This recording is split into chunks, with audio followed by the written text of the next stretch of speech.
Bonsoir à tous, bienvenue dans ce nouveau numéro du magazine Tac au Tac, un magazine qui dit tout sur tout et qui laisse exprimer son invité librement. Et ce soir, je reçois pour vous le professeur Mathieu Kalele et qui est venu répondre à quelques questions d'actualité. Professeur, bonsoir, bienvenue dans Tac au Tac. Comment allez-vous? Bonsoir Nicole, je vais très bien. Alors, professeur, on sait que vous êtes de l'opposition, mais celle-ci est plurielle. Hein. Appartenez-vous à quelle plateforme de l'opposition? C'est juste pour comment permettre à notre public de vous situer. Je suis de la dynamique de l'opposition, dirigée par Martin Fayoulou, dont je suis l'adjoint. D'accord, ok, merci professeur. Alors, vous êtes acteur politique, en même temps professeur d'université, je ne sais pas des universités ou d'université? Non, je suis, après avoir évolué à Lubumbashi, donné cours à Kisangani et ailleurs comme visiteur, je me suis installé à Kinshasa. J'ai abandonné les cours que j'avais ailleurs. Maintenant, je n'ai plus de cours qu'à l'ex-Lovanium, l'université de Kinshasa, Unikina. Ok, alors je disais tout à l'heure que vous êtes acteur politique, en même temps professeur d'université, comme vous venez de le dire tantôt. Alors pouvez-vous nous dire comment analysez-vous le processus électoral actuel? Bon, c'est un processus qui a de hauts et de bas. Lorsque on entre dans la phase des élections, vous savez tout ce qui est arrivé, c'est-à-dire que les élections, conformément à la Constitution que nous avons, devaient se tenir en décembre 2016. En décembre 2016 se terminait le deuxième et dernier mandat de Joseph Kabila. Mais ça n'a pas été le cas. On a été amené à aller à des dialogues. Le dialogue de la cité de l'OUA,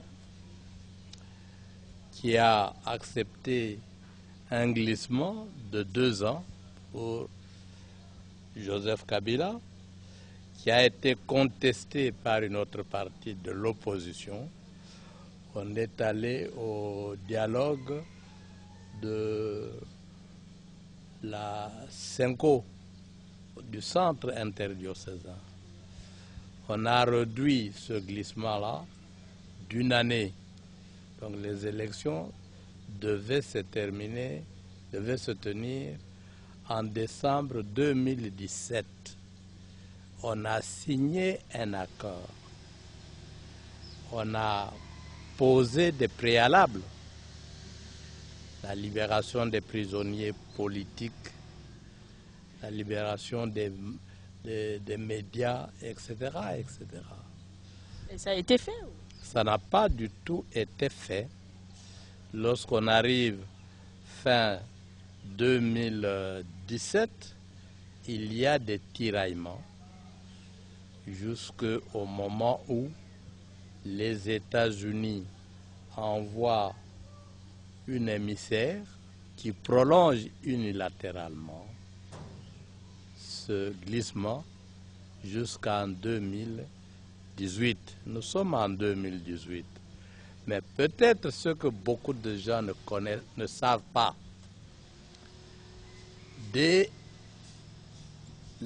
vers la fin de 2016, nous avons eu comme dynamique de pourparlers avec M. Kalev. Il nous avait à plusieurs reprises. Il a vu les gouverneurs de province, il a vu les chefs coutumiers pour dire très clairement: votre frère, le président Kabila, voudrait que vous lui ajoutiez une rallonge de 3 ans. Ah bon? C'est ce qui s'est passé? Là, j'apprends des choses. De 3 ans, nous ne sommes pas entendus. Mais l'histoire montrera qu'en somme, c'est le délai de 3 ans qu'ils avaient projeté, que nous sommes en train de vivre aujourd'hui. Ça, c'est le processus électoral. Mais à l'époque, vous avez quand même organisé plusieurs marches, hein, professeur Kalilé, vous avez revendiqué, Maintenant, êtes-vous satisfait? Joseph Kabila a présenté un dauphin, c'est bon. Oui et non. Oui, en ce sens que, officiellement, Joseph Kabila a déclaré qu'il n'était pas partant pour un 3e mandat. Non, en ce sens que ce n'est pas par sa volonté. Ah, donc c'était sous pression. Il y a eu beaucoup de pression. Il y a eu le rejet du livre du professeur Bochabo sur la modification de la Constitution, le rejet de la proposition de Claude Machala du référendum, le rejet du livre de Kambila, plaidoyer pour la 4e République, le rejet du projet du professeur Lumanu sur le recensement. Il y a eu des morts en 2015, janvier 2015. Janvier 2015. Oui, c'est Kengo, par une déclaration, qui a calmé la situation. Le fait pour Joseph Kabila d'avoir désigné un dauphin est salué par plus d'un. Certains parlent même d'un grand pas vers l'alternance Congo. Plutôt, êtes-vous du même avis, professeur? Nous sommes en train d'observer parce que nous avons un dauphin. Il a été désigné de la manière que nous savons, en tout cas jusque mercredi le 8 à... De quelle manière? Vous voulez parler de quelle manière? Nous savons parce que moi je ne sais rien. Non. Beaucoup de gens dans cette famille politique-là ont été surpris, y compris le dauphin lui-même. Ah bon? Mercredi le 8. Et le dauphin lui-même ne savait même pas qu'il serait dauphin. Non. On a demandé aux gens de la majorité, de manière répétitive, de désigner un candidat pour succéder à Joseph Kabila. Presque à l'unanimité, tous les groupes ont demandé à Joseph Kabila de se représenter. Oui. À ce moment-là, c'est la thèse Mirindi qui est un assistant du professeur Bochabo, lequel professeur Bochabo avait proposé la modification de l'article 220, qui a proposé un 3e mandat pour Joseph Kabila. Nous avons eu à débattre avec les gens de la majorité dans plusieurs chaînes de télévision et de radio, et tous étaient pour un 3e mandat pour M. Kabila. Quand il dit « je ne me présente pas de retour d'Angola », ils ont été surpris. Mercredi, 13h, j'étais à la CENI. Même à la CENI, on ne savait pas qui allait être désigné ce jour-là. Donc selon vous, Emmanuel Shadari a été imposé?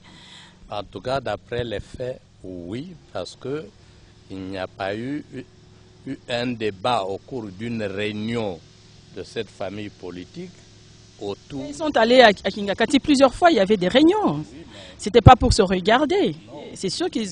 Justement, je dis, les différents groupes qu'on a constitués pour faire des propositions de successeurs et reconduisaient Joseph Kabila d'après la théorie Mirindi qui était en vogue à l'époque. Vous pouvez revenir parce que la Constitution a été modifiée. On a entendu circuler beaucoup de noms, En tout cas, le nom de Shadari n'a pas été... Il y avait Matata Pogno, il y avait... Oui, mais le nom de Shadari n'a pas circulé une seule fois. Donc le chef de l'État surpris, hein, comme d'habitude. Bon, il a surpris, comme d'habitude, le dit. Donc, il n'a pas surpris que l'opposition, il a surpris sa propre famille Politique. Selon vous, professeur Kalele, Emmanuel Shadari ne mérite pas d'être dauphin? Est-ce que face aux grosses légumes de l'opposition, est-ce qu'il va faire face? Bon, je ne peux pas présager sur son avenir. Mais je sais que Shadari, d'abord moi je le connais très peu comme personne. Je sais que c'est notre étudiant doctorant à l'université de Kinshasa. Donc il a quand même ses diplômes, comme pour le professeur le connaît, donc il mérite un peu. Oui, mais son cursus académique ne pose pas problème. Je l'ai vu un certain nombre de fois pour les cours de DA au département de sciences politiques et administratives. J'ai eu à lui poser un certain nombre de questions en blaguant. Donc je ne peux pas attester de sa solidité scientifique et politique. Mais scientifique, c'est établi parce que je sais qu'il a un diplôme universitaire, qu'il est doctorant. Mais qu'est-ce qu'il va faire comme président de la République, je ne saurais pas le dire maintenant. Okay. Comment trouvez-vous le feuilleton Moïse Katumbi qui n'a pas réussi à déposer sa candidature à la présidentielle? On regrette que Katumbi ait été empêché de concourir. Vous savez que même au dialogue de la Senko, les archevêques membres de ce dialogue-là s'étaient chargés du cas Katumbi, d'aller le plaider auprès du chef de l'État. Beaucoup d'interventions sont venues. Dans l'accord, quand on parle de retour des exilés politiques, de prisonniers emblématiques, on cite le nom de M. Katumbi. On nous dit, M. Katumbi, s'il se présente ici, on l'arrête. Mais il se présente il s'est présenté à Kasumba. Mais il n'a pas foulé le sol de la République démocratique. Il était de l'autre côté. Oui, mais il était de l'autre côté. Je connais très bien ce coin-là. Je connais très bien ce coin-là. Mais on a manqué l'occasion de l'arrêter alors qu'il était arrêtable là-bas. Le pouvoir l'accuse de beaucoup de choses. Hein. Un mandat d'arrêt, on en parle là maintenant, un mandat d'arrêt international a été émis contre lui. Ne faut-il pas oublier Moïse Katumbi aux élections, prof Kalele? Personnellement, je ne pense pas. Parce que là, vous venez de dire qu'il était là, il était venu, mais on ne l'a pas arrêté. Mais dès qu'il est parti, on émet un mandat d'arrêt international. C'est quand même bizarre, non? Et pourtant, la personne était là, pourquoi ne pas l'arrêter? La personne était là. Mais ce qui est aussi étonnant dans tout ça, madame, Katumbi a été gouverneur dans ce pays de la majorité est pointé comme le meilleur gouverneur. Oui, le meilleur gestionnaire. Il a bien géré. Oui. Mais nous avons les services de renseignement, les services d'immigration. Monsieur Katumbi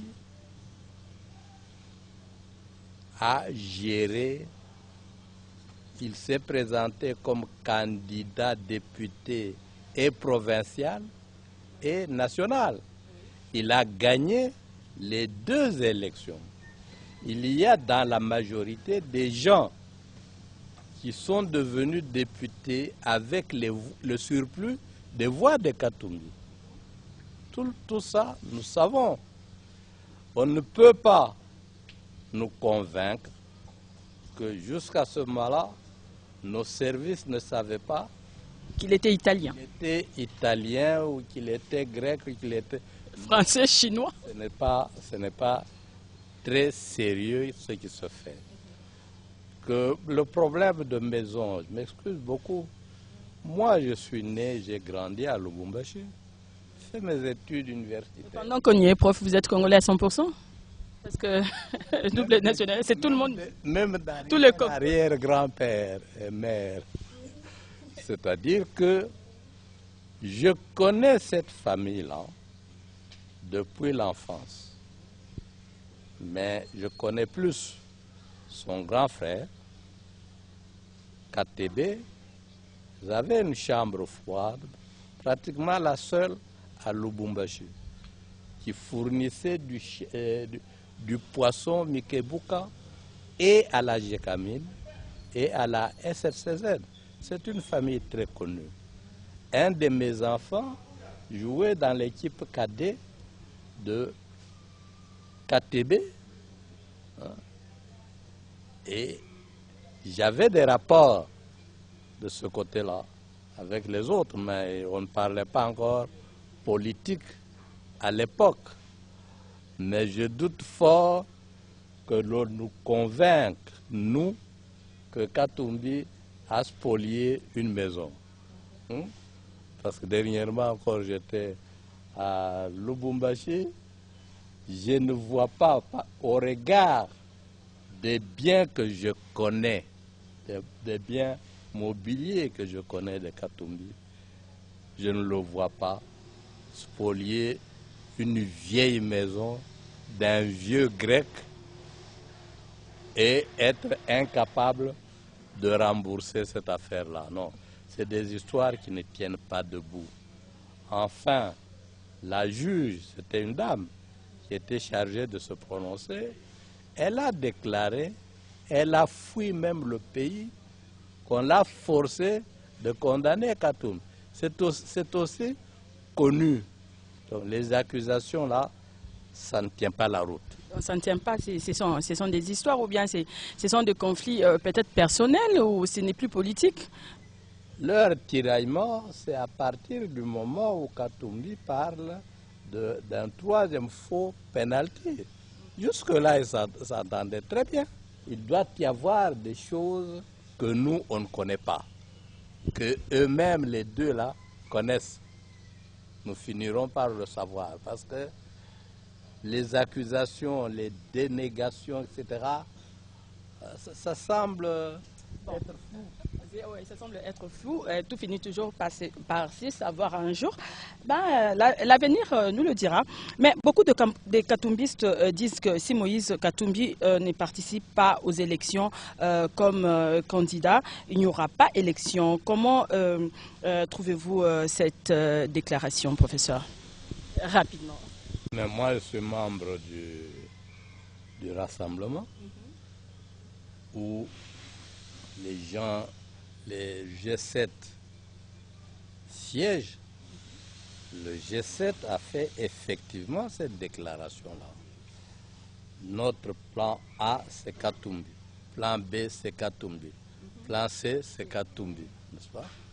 Si lui est empêché de participer aux élections, nous, on ne participe pas non plus. Mais ça a été dit à plusieurs reprises. Aujourd'hui. Mais professeur, dire qu'il n'y a pas élection si Katumbi n'est pas candidat, ne fait-il pas reculer le pays? Ne fait-il pas reculer le pays quand même? Je ne parle pas de l'ensemble de l'opposition. Je parle de sa plateforme. G7 qui s'est transformé après Jean-Claude Vwemba a demandé à tous les candidats de l'opposition de ne pas se présenter. Oui, je l'ai entendu aussi, mais Jean-Claude Vwemba est en en conflit avec un autre membre de la branche de la famille Katumbi, la R, M. Ewanga. Ça, c'est une affaire qui concernait la famille restreinte politique de M.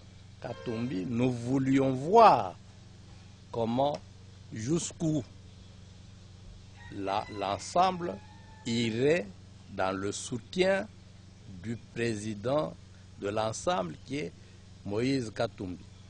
Allait-il le trahir, c'est-à-dire nous allons aux élections, cette affaire de votre écartement ne nous concerne pas, ou bien allait-il dire comme on vous a écarté, nous on ne participe pas aux élections. Nous sommes en train d'observer.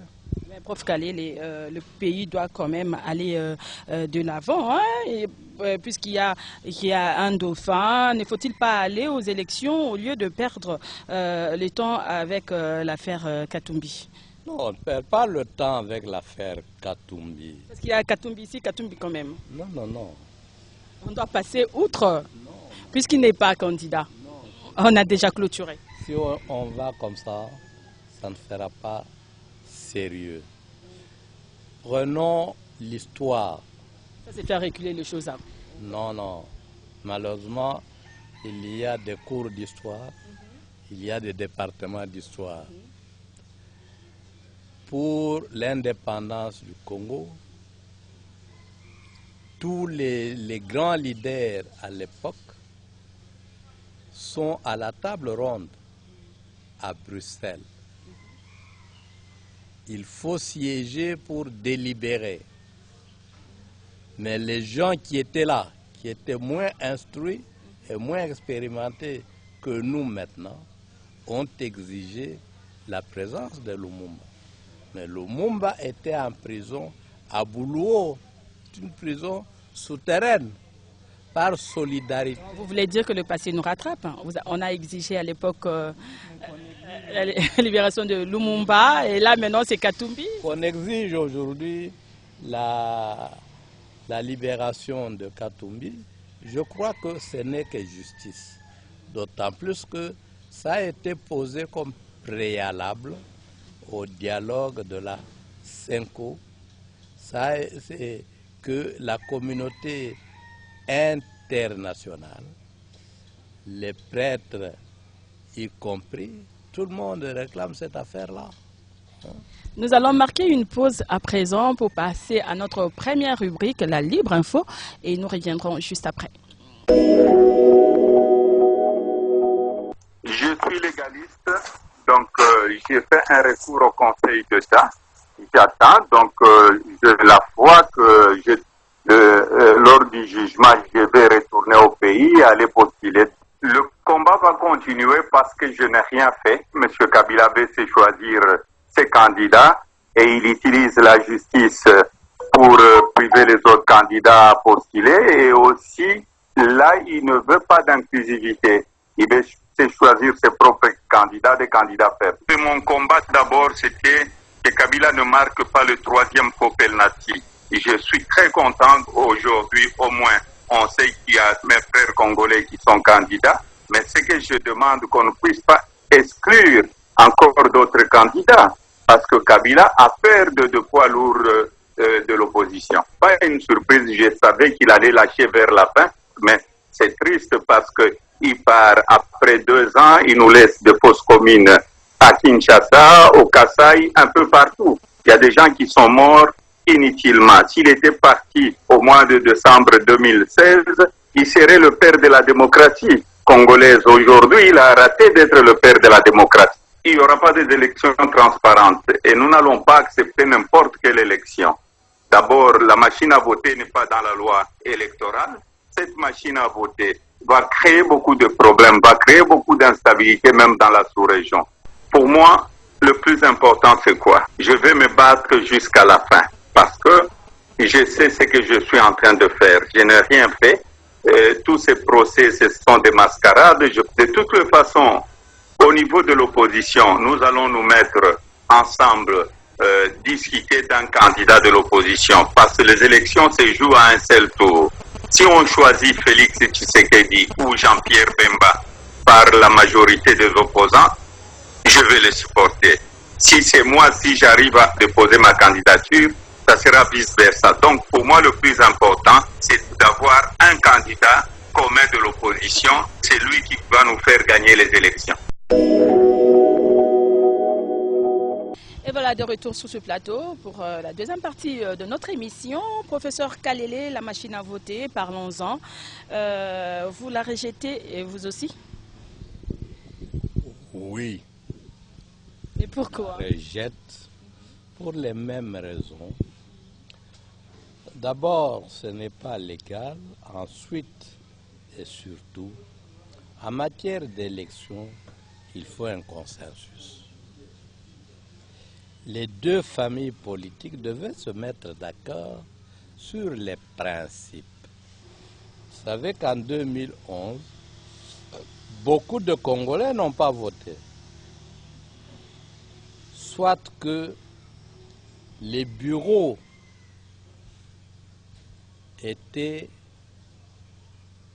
placés à des distances énormes dans certaines régions, soit qu'il manquait des bulletins dans certaines régions, soit que les bulletins de vote ont été insuffisants dans certains bureaux, soit encore que les listes ont été affichées la veille. À Kinshasa, on a même volé à la fois un certain nombre de bulletins qui ont disparu. Brièvement, professeur, brièvement, parce que je sais que vous avez beaucoup à dire brièvement. Pourquoi rejetez-vous la machine à voter? Vous avez peur de quoi? C'est la tricherie, c'est une histoire inventée pour favoriser un camp. Puisque même là où elle a été fabriquée, elle est contestée, même sur l'opinion internationale, elle est sujette à caution. Et ça c'est vrai, cette machine est vraiment contestée partout. Hein. Moi-même j'ai suivi les infos internationales. Mais finalement, prof Kalele, la CENI n'aura plus d'initiative à prendre pour le bon déroulement des scrutins et si il faut tout remettre en cause. Non, la CENI, c'est une institution d'appui à la démocratie. Elle n'a pas de lois à édicter et des choses à imposer. En 2006 et 2011, l'opposition avait perdu face aux candidats de la majorité avec des bulletins papier. La non-utilisation de la machine à voter ne garantit pas la victoire. Si nous entrons dans les détails, là, nous allons faire un mois. Ce qui est vrai, c'est que logiquement et raisonnablement, si les élections sont organisées de manière orthodoxe, c'est-à-dire transparente, démocratique et tout ça, qu'un monsieur de la majorité les gagne. Mais l'opposition, vous avez toujours contesté, hein, même en 2006, il n'y avait pas la machine à voter, il y avait des bulletins, mais vous avez crié tricherie, tricherie, mais non, cette fois-ci. Vous aussi de l'opposition, vous bloquez les choses. C'est l'histoire que nous sommes en train de faire. Ce n'est pas l'histoire que nous... Vous êtes trop exigeant. Ce n'est pas l'histoire qu'on nous enseigne. C'est l'histoire que nous sommes en train de faire et que nous enseignons nous-mêmes. En 2006, tout le monde sait qu'il y a eu l'effort dans ce pays. Tout le monde sait qu'il y a eu des drones dans ce pays. Tout le monde sait que Malou Malou a proclamé les résultats la nuit dans un char de combat. Tout le monde sait qu'après la proclamation, Malou Malou a été éconduit de la CI. Qu'en 2017, il y a eu Ngoyi Mulunda et il y a eu du gâchis. Nous avons les rapports et de l'Union européenne et de la MONUSCO, et même les déclarations de Kabila lui-même qui reconnaît qu'il y a eu des problèmes dans ces élections. Ok, en partie, le FLNC du général retraité Eli Kapende a dit sur un média français qu'il n'y aura pas élection cette année et qu'il faille que le chef de l'État quitte le pouvoir. Soutenez-vous cette idée? Bon, j'ai appris. Parce qu'il il est passé, il a même donné 5 jours à Joseph Kabila de démissionner, en fait de quitter le pouvoir.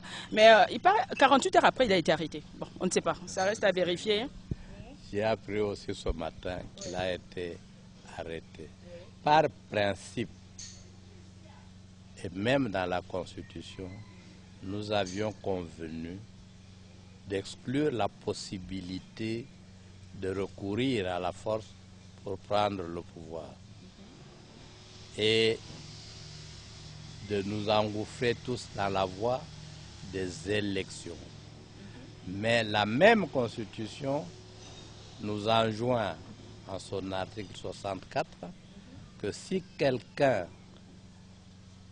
veut se maintenir par force au pouvoir, la population a l'obligation de le faire partir en usant de tous les moyens. Mais il a déjà dit qu'il va plus se représenter. Il y a un dauphin, mais pourquoi faire cette déclaration maintenant? D'accord, mais madame, vous savez... Vous êtes trop pessimiste de l'opposition, vous ne croyez même pas... Moi, je ne réponds pas en lieu et place de Kapende. Non, moi je dis... ça. Vous soutenez cette idée? Non, je vous ai donné le point de vue. Je dis que la Constitution interdit ce mode de prise de pouvoir. Mais la Constitution ouvre aussi une brèche. Si quelqu'un se maintient de manière illégale, c'est l'article 64. La population est obligée de le faire partir. Et que pensez-vous alors du débat sur l'éventuelle invalidation des candidatures de Jean-Pierre Bemba et Félix Tshisekedi? Nous le saurons aujourd'hui, parce que jusque-là, il y a eu... Il paraît que ça a été reporté. Bon, si ça a été... La CENI a reporté la publication. Bon, elle a dit, aux dernières nouvelles que j'entendais même dans mon véhicule, c'est que ce serait l'après-midi. Nous ne sommes pas encore le soir. On va voir. Mais l'opposition ne s'accorde toujours pas sur une candidature commune. L'UDPS n'est pas prête à concéder. C'est déjà mal parti. Non, moi je trouve que c'est un faux problème. C'est un faux problème. D'abord, il fallait au minimum attendre que nous ayons la liste des candidats présidentiables retenus.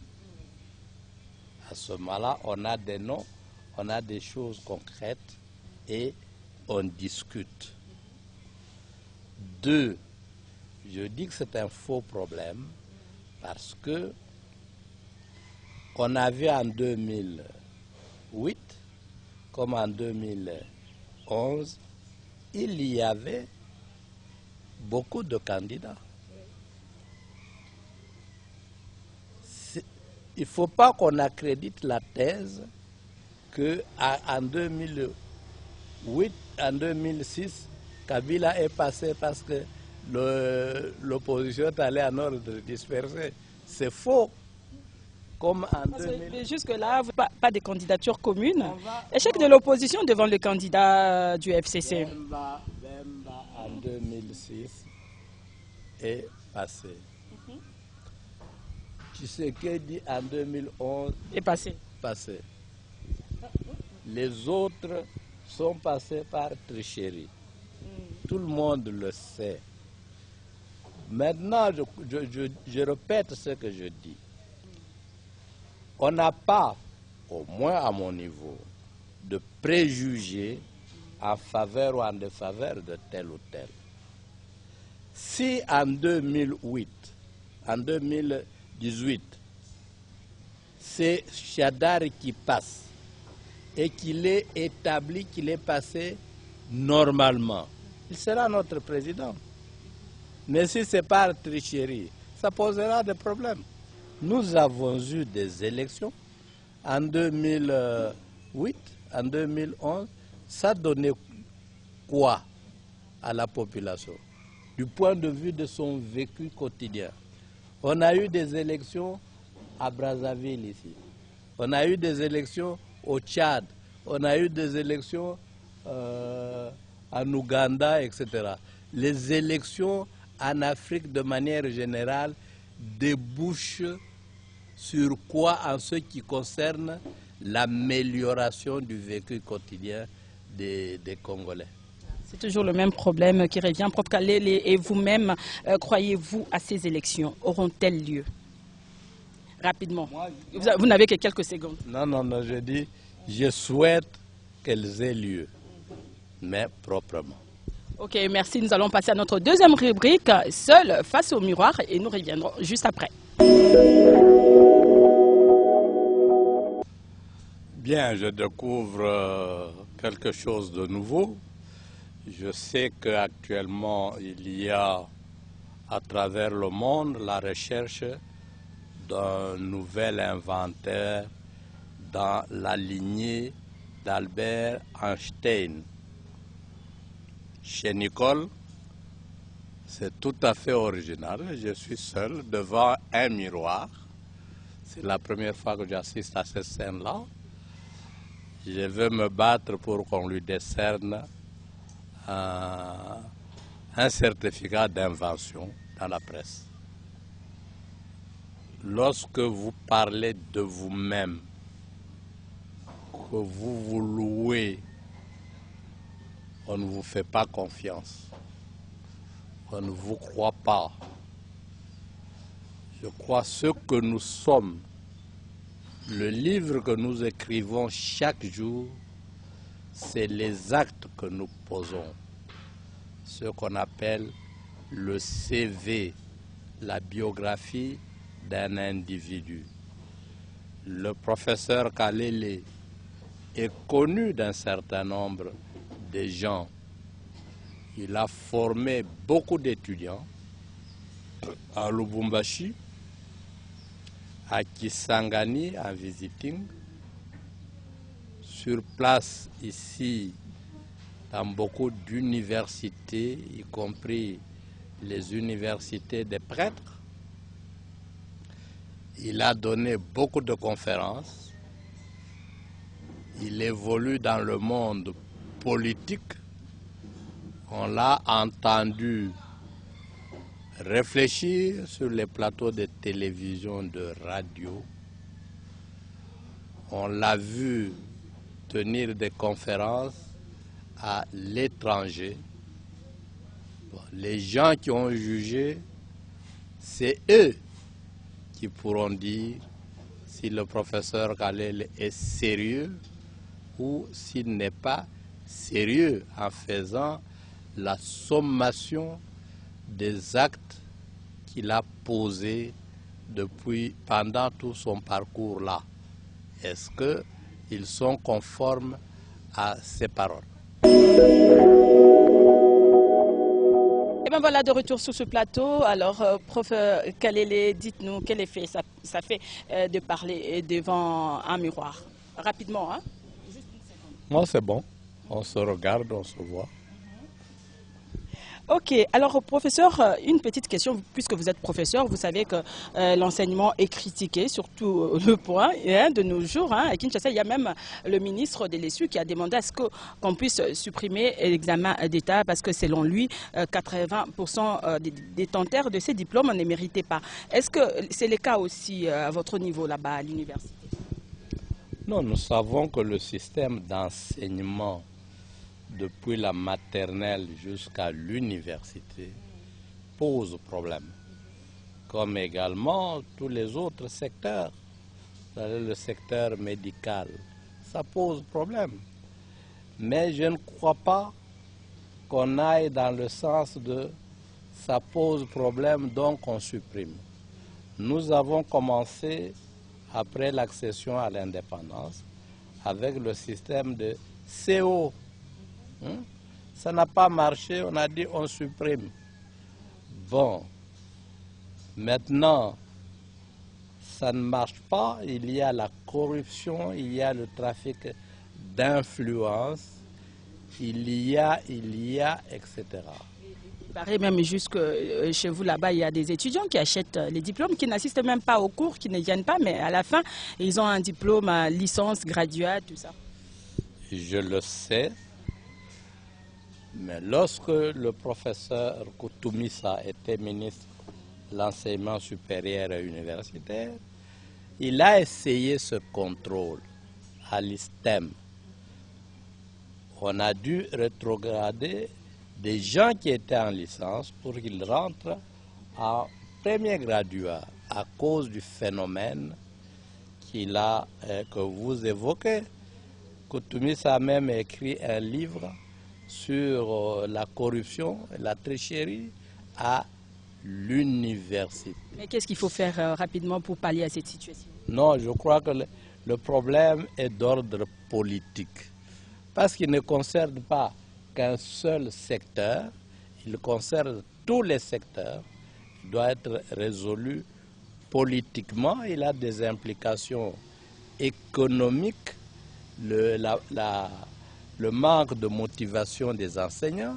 Maintenant, c'est même beaucoup plus grave. Vous voyez que les hommes politiques, ces 2 dernières années, quittent la politique pour aller faire des pressions à l'université et obtenir le diplôme de doctorat. C'est tous les systèmes qu'il faut réformer. Et bon, rapidement pour finir, Prof Kalele, Bukavu est sinistré après l'incendie. Un petit commentaire là-dessus? Nous l'avons appris. Nous compatissons avec les frères de Bukavu qui vont de malheur à malheur parce qu'ils ont déjà beaucoup de problèmes d'insécurité. Là-bas, on tue chaque jour. Maintenant vient l'incendie, catastrophe naturelle. On ne peut que compatir. Mais nous avons aussi été consolés d'apprendre ce matin que Katumbi a fait un geste de 100 000 direction. Maintenant, il faut que le gouvernement réagisse très rapidement. Donc Katumbi est toujours partout. Hein. Ça énerve quand même. Mais là, parce que là, il faut réagir très vite. Ok, professeur Kalele, vous avez appris aussi la mort de l'ancien secrétaire général des Nations Unies, Kofi Annan. Un petit mot. Nous avons dit que son âme repose en paix. Ce monsieur-là, il a fait un mandat qui n'était pas de tout repos. Il était combattu à gauche, à droite. On lui a mis beaucoup de bâtons dans les roues. Il a tenu à plusieurs reprises. Il a menacé même de jeter l'éponge, mais il a tenu et c'est une fierté pour l'Afrique. Personnellement, nous ne l'avons pas connu, mais nous avons connu son fils aîné que nous avons rencontré à Abuja. On a échangé longuement avec lui. C'est lui qui nous a parlé de son père. Bon, il ne pouvait pas dire du mal de son père. Ok, notre dernière question, en tout cas notre dernière question, la question spéciale, hein. Excusez-moi la réalisation de la question spéciale que je pose à tous mes invités. Professeur Kalele, Mathieu Kalele, si vous mourrez aujourd'hui, quelle image aimeriez-vous que l'on garde de vous? Rapidement. Hein? Une image positive, que le professeur Kalele a été un grand professeur, il a bien donné ses cours et il a été un patriote, il s'est battu pour son pays, il a fait plusieurs fois la prison politique, déjà comme étudiant et comme homme politique. Et c'est la fin de cette émission, mesdames et messieurs. Merci de l'avoir suivi. En tout cas, merci à vous également, professeur Kalele, d'avoir répondu à notre invitation. En tout cas, merci et merci beaucoup. Alors, c'est la fin de cette émission, mesdames et messieurs. Au revoir et à très bientôt.